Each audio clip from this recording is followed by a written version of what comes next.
everybody. I'm Laurie Cadden, and this is Talk of the Town. We are sitting in the beautiful Naog Park with the handsome buck across the way, Mr. Gene McDonough. We're sitting at a green picnic table. We're all by ourselves here, Gene. It's raining, but we love it. We're here because Gene is the founder and so believes in riding a bicycle. And his love for it and everyone else's seems to be all over the place. Lots of good things happening with bike lanes and a lot of things that everyone needs to know how to properly ride your bike and be part of this wonderful organization called Anthracite Bicycle Coalition, ABC, easy. abcnepa.org is the website. They're working on their 5013 status now. Gene said it's about 10 years in the making that you've been doing this. Gene, tell everybody a little bit about why you wanted to do this and why it's so important that it is done. There's a number of pieces to this, but the first one is safety. Right now, most of the people around here ride bikes. They ride mountain bike, which is one of the most dangerous sports out there, but it was safer than riding the Scranton streets. So over the last couple of years, we've seen an increase of cyclists coming out. Again, we don't have a lot of accidents around here, but riding is still scary. So our goal is to improve ridership and improve riding experience in northeastern Pennsylvania. So how many people do you think, Gene, now let me back up. Before we went on, we talked about bicycling, and I said all of these stationary bikes and the big thing people are biking. In home, outside. How many people do you think, because the trend has gotten bigger and better, much bigger, mostly because of the pandemic, but just right, because it's a wonderful sport and it's great exercise and you get to be outdoors, how many people locally, or however many counties you're touching, but what's an average of people who actually are avid bicyclists? Avid cyclist is probably in the single digits. So it's bicyclist. How do you bike? Cyclist. Cyclist. That's the word I'm looking for. So that's probably in the single digits, probably 7 to 9% or 8% of the people who really cycle. When you get into the average cyclist, you're getting into probably 25 or 30% of the population that do it on a regular basis. I'm not saying they're out every day. I'm not saying that they're out every week, right, but they're out when they go on vacation. They go for a bike ride, or even during the week, or they might ride it for exercise. What I see is most cyclists are loners. You don't see us in packs a lot of times. Saturday mornings you'll see us in packs. Veloce runs a ride, Cycler runs a ride, Cedar runs a ride. You'll see big groups with the true cyclist, but a lot of people just ride. Mm-hmm. I'm not a big group guy myself. Well, I think it's hard to do that. I mean, it looks like you're in the Tour de France if you're doing that. I mean, it's hard because you take up some space, you have to be safe, and it's hard to do. And you can't really, I guess you could talk, but you really should be paying attention. Okay, so that's part of the beauty of the organization, is making that transition from being a single rider. We run rides every Wednesday night on the trail, and we introduce people to group riding. And we're not riding at 20 miles an hour, 18 miles an hour. Our average speed is about 10 miles an hour, 12 miles an hour, very leisurely pace. And we teach you how to do that stuff. But go ahead. Do you have to have those, what type of, can you have any bike you want? I ride a 17-year-old Hero with about 30,000 miles on it, little rail trail bike that I ride the majority of the times. There are other times that I take other bikes out, but for the most part, I try and keep it as average as possible. I'm looking for the entry-level person to come out and join us. I'm looking for more women to come out and join us. The sad part is we'll get women every week. They stop. One person, they go, oh, there's no women here, and it's 5 guys. Now, that's right up my alley. I'd be right there with that's just seriously, why do they do that? Who cares? Because they want the companionship of another woman? Okay. And thinking they might be slower or something? Are they worried about that? I'm not sure. I'm not a woman. I know. Well, I don't know. I'd like it because I think it gets you more competitive when you see that. But what about the bike I was telling you about that I like, those cruiser bikes? Can you use that? On the trail. Yeah. In Scranton or in the Dixon City area, Peckville area, you can use it there. Because it's flat? Because it's flat.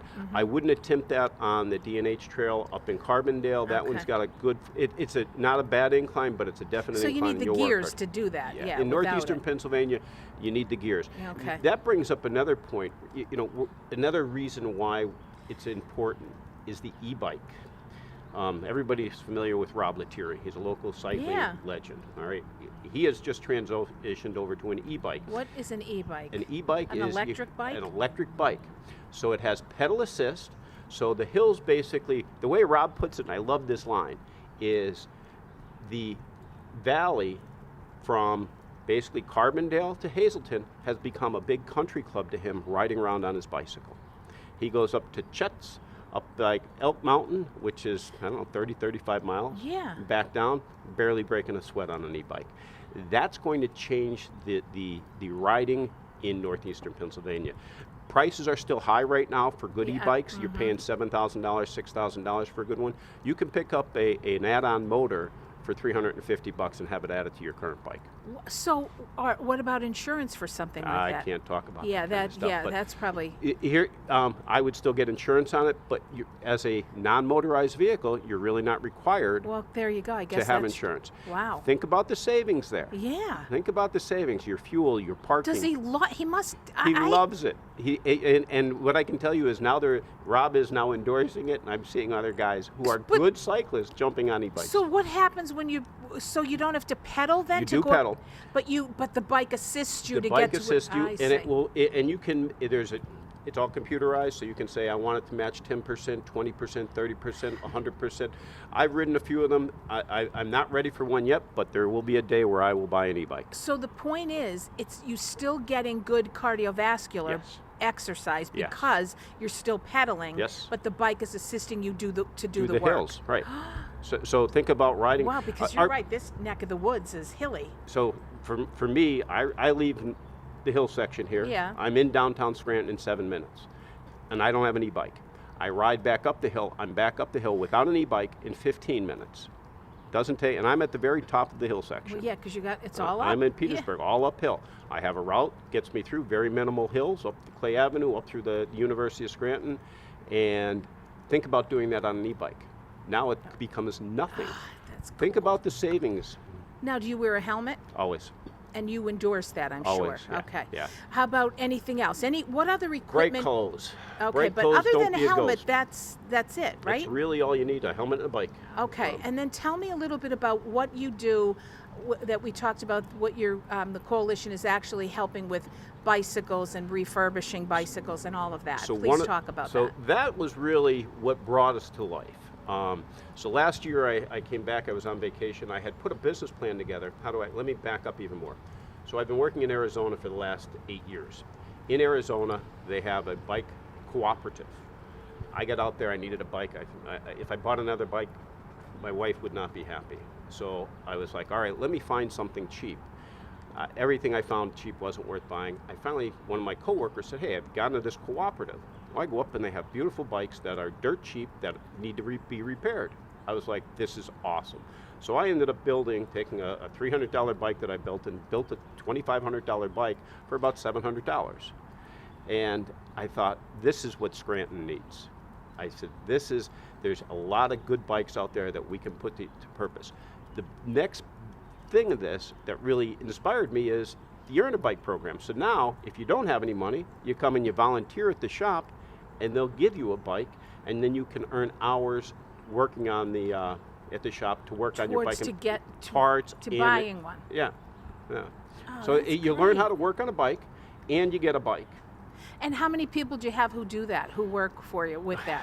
Right now, it's just me. We're still in the You're in the pursuit. infancy Right. stages We're in there. the pursuit. I have a number of mechanics ready to go.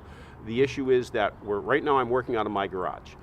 We have an opportunity on 2 different buildings that we're working on, but it's just legals stepping in Yeah, and I know. RFPs I and know. all that fun stuff. So we're going through the process.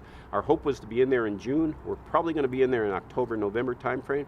But I've got 5 different mechanics, at least 5 at this point, that are biting at the bit. And they're looking to get in the shop. It is so rewarding. So now that I'm working at them at my house, I have neighbors next door. I look out, there's one kid riding a bike, there's 3 other kids standing there, they're sharing the bike. Oh. I put the sign out front, free bikes, they all show up. I don't have any bikes that are their size. I said, guys, but I have these bikes over here that need work. So I took the 3 kids, they fixed their own bikes. Wow. They put them together, and now I've got I've got a pack of kids now because there was another kid from across the street, same thing. I'm not just giving them the bikes. I'm working with them, showing them how to fix the bikes. The one kid got a flat the next day. He comes back and he goes, I don't know. I got a flat. Yeah. No, I said, okay, here, you fix it. Here's the box of the spare tubes. Here's the tools, and I just oversaw it. And did he do all right? He did great. It was So just it's like so a, rewarding. like a mini apprenticeship or something It for is, these it is. kids. And there's lots more opportunity there once we get the building. Yeah. So the idea of the building is you would be able to come in and rent a bike rack with all the tools, all the oils, and a volunteer would help you but not do the work for you. So they'll guide you through the process. There'll be videos there that you can watch. We'll have a library that you can go through the books and see stuff. And it'll be a hub for the local cyclists to think come it's and hang great. out. I can't wait. And that's really what brought us back to life. We've been doing a lot of stuff behind the scenes, working with LHVA, and we did an event every year called Cranksgiving where we do a food drive, and we do a St. Patty's Day, we do the parade, and then we do a handful of rides throughout the year. But the cooperative was really what, selling safety isn't sexy. Yeah. I can sell Yeah. bikes. Bikes can, I think it's wonderful. It's cool. It when really Deb is. told me about it, because we were talking about doing a couple shows for last week, for this week, and she said, "Call do you know Gene McDonough?" I said, "Yes," and she told me, and I'm like, "Do I know Gene McDonough?" And then she said, "Call him because he has it." And I love anything to do with bikes. So Most all people kinds. do. Most people do. Well, you know what it is? It's nostalgic. You when you were a little girl. I mean, I had one of those banana bikes, with the seat. I got one in my driveway. I mean, and the tassels hanging Yep, from the. I got them. And one time I got my cousin's foot, her sneak or something stuck in the spokes Yeah, of the. yep. I mean, So those are terrible. You bring up a very good point. It makes you feel like you're 12 again. And that's the one thing I hear all these people saying, I want to go out and lose weight. I want to get in better shape. Don't worry about that. Don't worry about it. Because all you want to do is go for a bike ride, be a kid again. Go out and have an adventure. Everything else will follow. I was just going to say, that ends up happening anyway. I've done it. I was 240 pounds about 10 years ago, and that was when I really started getting back into cycling again. I dropped 40 pounds, 45 pounds in about 6 months. All through cycling, Yeah, changed it's my diet a little bit, incredible. but It's an incredible cycling has exercise. kept it off. I yeah. love it. Me too. Well, anything else you want to say before we wrap? Take a look at our website. Check Yeah. us out. Check us out on Facebook. If you're looking to get out for rides every Wednesday night, check out either our Facebook page or LHVA's Facebook page, or at this point, GoJo's Facebook page. We have entry-level bike rides every Wednesday, and we have a good time. There's been nights where I'm like, oh, I don't want to go do this, and I get done every time, and And you love it. I'm like thrilled. It's energizing. It is. Yeah. It is. It's good Well, stuff. good for you. I think it's wonderful. Thank I love you. it. Thanks love for it. the Love invite. it. You're very welcome. Good seeing you guys. You too. Well, thanks for watching, everybody. We'll see you again soon. Mr. Gene McDonough, great guest. Thank you. And Thank you. abcnepa.org. Remember, it's so easy. Thank you. Thank you. Have a great week, everybody. We'll see you soon. I'm Laurie Cadden, and this is Talk of the Town. Cheers.